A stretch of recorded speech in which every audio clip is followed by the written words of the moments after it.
आमिर जी बैठिए। Thank you sir. Amit ji आपने graduation किया है, मतलब बीटेक किया है, जी सर। किस ब्रांच किया रहा है आपका? कंप्यूटर साइंस से किया। Computer science and engineering. अच्छा अच्छा, बहुत अच्छे। इंटर में क्या सब्जेक्ट रहा है आपका? PCM sir. फिजिक्स, केमिस्ट्री और मैथ रहा है। ये बताइए, जेट वायुयान और प्रक्षेपण यान में क्या अंतर है?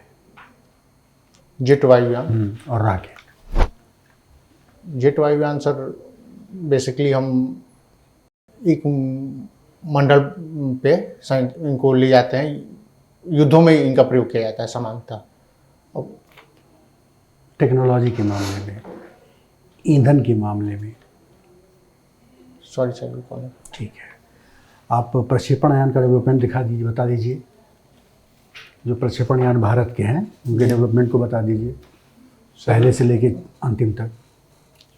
सर मुख्यतः सर इसरो द्वारा जो विकसित किए गए PSLV, GSLV ये सब यही थे? ये SLV नहीं थे? तो वो भी थे सर।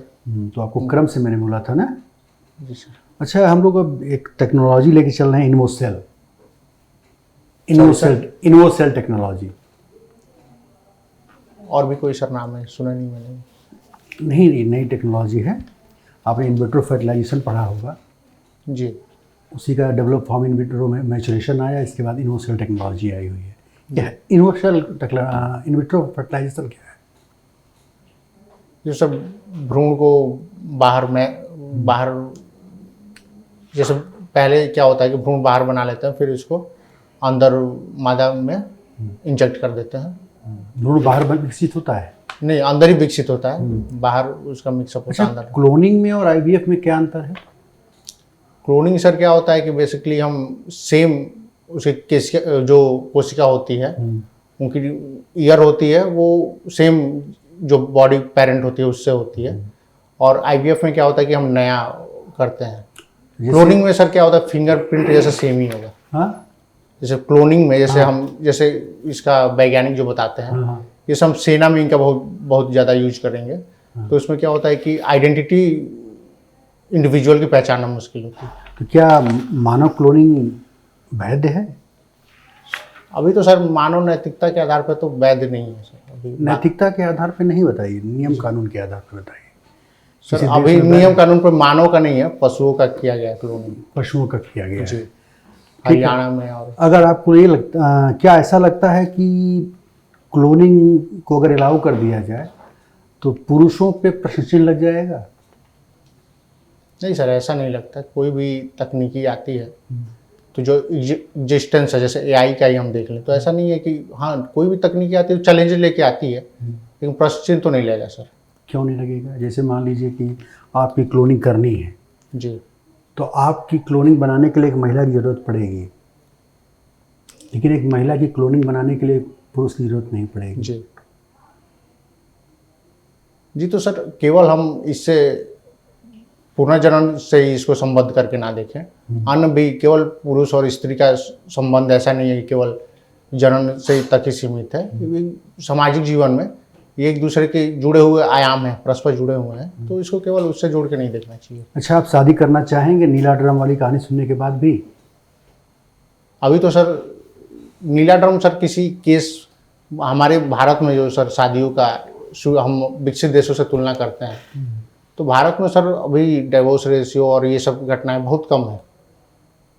तो कुछ विशेष केसों को लेकर बहुत बड़ी हैं। जी सर। शादी तो हो गई होगी अभी ना? नहीं सर। तो इतना क्यों डाइवर्सिटी क्यों है इतनी तुम्हारे यहाँ यार? तुम MNIT से पास आउट हो? जी सर। वन दरोगा की नौकरी कर रहे हो? जी। सिविल में जाना है? जी सर। क्या है ये? एक्चुअली सर मैं कॉलेज के दौरान मैं पीयर प्रेशर में तो बीटेक कर लिया मैंने, प्लेसमेंट भी मेरा हो गया था। लेकिन मुझे सिविल सेवाओं में आना था, चूँकि पृष्ठभूमि भी ऐसा है। तो क्या पृष्ठभूमि है?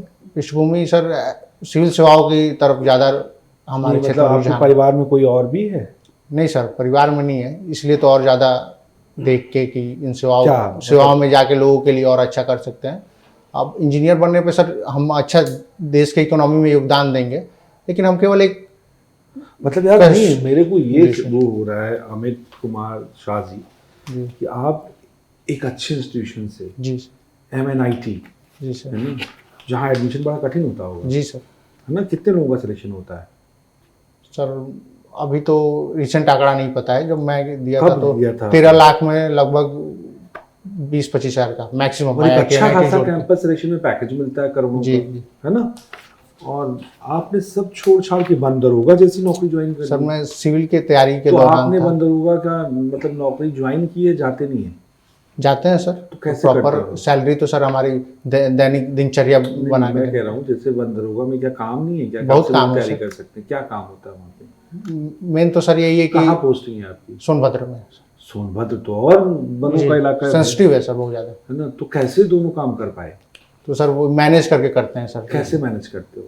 सर पहले चूंकि मैं सिविल सेवा की तैयारी करता ही रहा हूँ, तो मुझे बहुत ज़्यादा पढ़ने की ज़रूरत नहीं होती। ब्रशअप करने के लिए मैं तो 3-4 घंटा निकाल लेता हूँ उसमें से। अच्छा, कब निकालते हो ये? कौन से टाइम पीरियड में? अब जैसे सर जैसे रात की कभी मेरी गश्त लग गई तो मैं 4 बजे लौटता हूँ, तो फिर मैं 2 घंटा पढ़ के 6 बजे सो के फिर उठता हूँ 11 तक, फिर ऑफिस जाना होता है, तो तब वैसे मैनेज करता हूँ 2 घंटा 3 घंटा। फिर सिविल में आना है आपको, इंजीनियरिंग, वन दरोगा, इससे अच्छा कैंपस किसी से अगर आप किसी कंपनी में ज्वाइन किए होते तो ज़्यादा बेहतर रिस्पॉन्स आता। उस समय सर तो मुझे सिविल सेवाओं में ही आना था, तो इसलिए तो इसको ज्वाइन करने का तो कोई विकल्प नहीं था यार। उससे अच्छा आप इसको ना भी ज्वाइन करते तो ये तो तुम्हारे पास विकल्प खुला ही था। जी अभी भी है सर, लेकिन मैं अभी सिविल सेवाओं में ही आना चाहता हूँ, और आर्थिक आत्मनिर्भरता के लिए मैंने ज्वाइन किया कि साथ साथ। आर्थिक पिताजी क्या करते हैं आपके? किसान है सर। अच्छा, चलिए अमित जी, आपको ऑल द बेस्ट, अच्छा रहे आपके लिए, है ना। Interacting with new people. यहाँ कितने लोगों से मिले आप आते हुए? अभी तो सर मैं यहाँ पे आते समय तो यहाँ पे जो रिसेप्शन पर मैम बैठे उनसे ही मिला, फिर उसके बाद क्या नाम है अंदर उनका? सॉरी सर नाम तो नहीं पता। अंदर में आया तो मोहित सर एक आए हैं, डिप्टी जेलर हैं, तो उनसे मैं बात कर रहा था। वो अपना वर्क एक्सपीरियंस बता रहे थे कि ये कैसी जॉब है डिप्टी जेलर की, तो ये सब डिस्कस करके अभी आया है। वन दरोगा की जॉब ज़्यादा मतलब मेहनत वाली है कि डिप्टी जेलर वाली? सर मेहनत के तो सर दोनों के पर्सपेक्टिव अलग हैं। वो आपको अभी बातचीत करने के बाद मोहित जी से क्या लगा कि कौन ज़्यादा चैलेंजिंग है, वन दरोगा या डिप्टी जेलर? वो तो डिप्टी जेलर लगा सर। हाँ, डिप्टी जेलर क्योंकि वन दरोगा नहीं लगा। नहीं, बड़ी पोस्ट पे सर जिम्मेदारी और भी ज़्यादा है। बड़ी पोस्ट कैसे तय होती है? मतलब जितनी आपके बीच निर्णय में- क्षमता जितनी ज़्यादा अगर आपके पास आपके रहेगी। बीच में ऑक्सीजन नहीं होगी जी और आपके बीच में सारे ईमानदार लोग हों और आपके यहाँ आपके शहर में ऑक्सीजन की कमी हो जाए, जी जी, तो क्या बेहतर है? ऑक्सीजन होनी चाहिए सर। तो ऑक्सीजन कहाँ से आएगी? वन से आएगी या जी। जेल से आएगी? वन से ही आएगी सर। तो कौन सा तो काम सर- ज़्यादा चैलेंजिंग हुआ?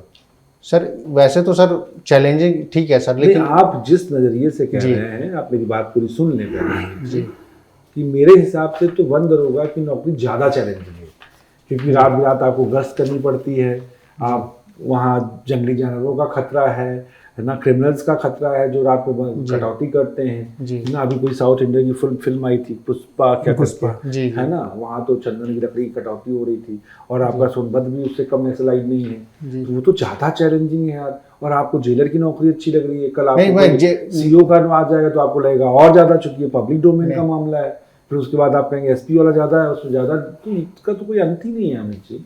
नहीं सर ऐसा नहीं है, हम कोई भी व्यक्ति जहाँ है वहाँ से आगे जाने की कोशिश उनके पास करते तो कोई काम ही नहीं है, कमरे में बैठते हैं आराम से। और हैं। ऐसा नहीं है सर कि किसी पोस्ट पे काम ना हो, अरे काम भाई, का अब आप ही तय करेंगे, नहीं हमको तय कर लेने दीजिए कुछ चीज़ें, है ना जी सर। है ना। वहाँ तो सब वो करते हैं जो जीवन आप क्या होता है, आजीवन कारावासी होते हैं, क्या कहते हैं उनको, कुछ कहते हैं लम्बरदार लोग ही तो देखते हैं पूरी से जेल। कभी गए हो जेल के अंदर? नहीं सर, देखा है कभी जेल अंदर जाके? नहीं सर। इसीलिए आपको लगता है जेलर के पास काम है। तो राशन चोरी करते हैं लोग यार, तुम तो कम से कम पेरोल कटौती में पैसा नहीं लेते। नहीं सर, अभी तो सर मुझे सेक्शन भी अटैच, मैं अटैच हूँ सर, सेक्शन नहीं मिला है, अटैच कभी कभी ऐसा ऑफर आया रिश्वत आई कोई? नहीं सर, इंडिपेंडेंट चार्ज नहीं है मेरे अच्छा, फिर भी कटिंग वटिंग के लिए तो आ ही जाता होगा। नहीं सर, मेरे जैसे पेड़ी चलती है, हम लोगों के यहाँ पेड़ी चलती है 500 रुपये पेड़ी के हिसाब से। नहीं सर, ऐसा नहीं, ऐसा कोई नहीं है। कुछ नहीं सर। हमारे यहाँ मोस्टली आरक्षित और संरक्षित वन है, तो बहुत सेंसिटिव जोन है और कटाई पे सस्पेंशन बहुत तेज होता है, तो विभाग बहुत इसमें सख्त रवैया अपनाता है। माइनिंग की बहुत शिकायत है सोनभद्र में, इसलिए हमें गश्त बहुत ज़्यादा करनी पड़ती है कि रात को नदियों के किनारे से MNIT का पूरा नाम क्या है? Motilal Nehru national institute of technology. इसके पहले क्या नाम था इसका? Sir REC regional engineering college था। क्या था, फिर से बताओ यार। Regional engineering college. अच्छा, हाँ किससे अटैच था ये कॉलेज? ये सर पहले तो UP2 जो अभी AKTU हो गया है इससे अटैच था, बाद में ऑटोनोमस सही वाला बताओ यार, दिल मत तोड़ो मेरा। स्टेट का कॉलेज था सर, स्टेट का इंजीनियरिंग कॉलेज था ये। इलाहाबाद यूनिवर्सिटी का पार्ट था। तुम उसको कहाँ लेके जा रहे हो? Sorry sir. तो एग्रीकल्चर इंस्टीट्यूट जो आज नैनी है, MNIT जो आज MNIT है ना, तुम्हारा जो है Kamala Nehru institute of medical है, मेडिकल कॉलेज है, they are the part of Allahabad university. Actually sir बाद में जब कोई सेंट्रल यूनिवर्सिटी बनी तो ये चीज़ें हटी हैं। सर मैंने जो पढ़ा था इसमें यही था कि स्टेट इंजीनियरिंग कॉलेज था ये पहले। स्टेट यूनिवर्सिटी कॉलेज था, हम नहीं कह रहे हैं कि स्टेट कॉलेज नहीं था। स्टेट तो यूनिवर्सिटी भी थी, है ना। सेंट्रल यूनिवर्सिटी 2005 के बाद बनी है। जी जी। तो यूनिवर्सिटी क्या दें, स्टेट की नहीं है?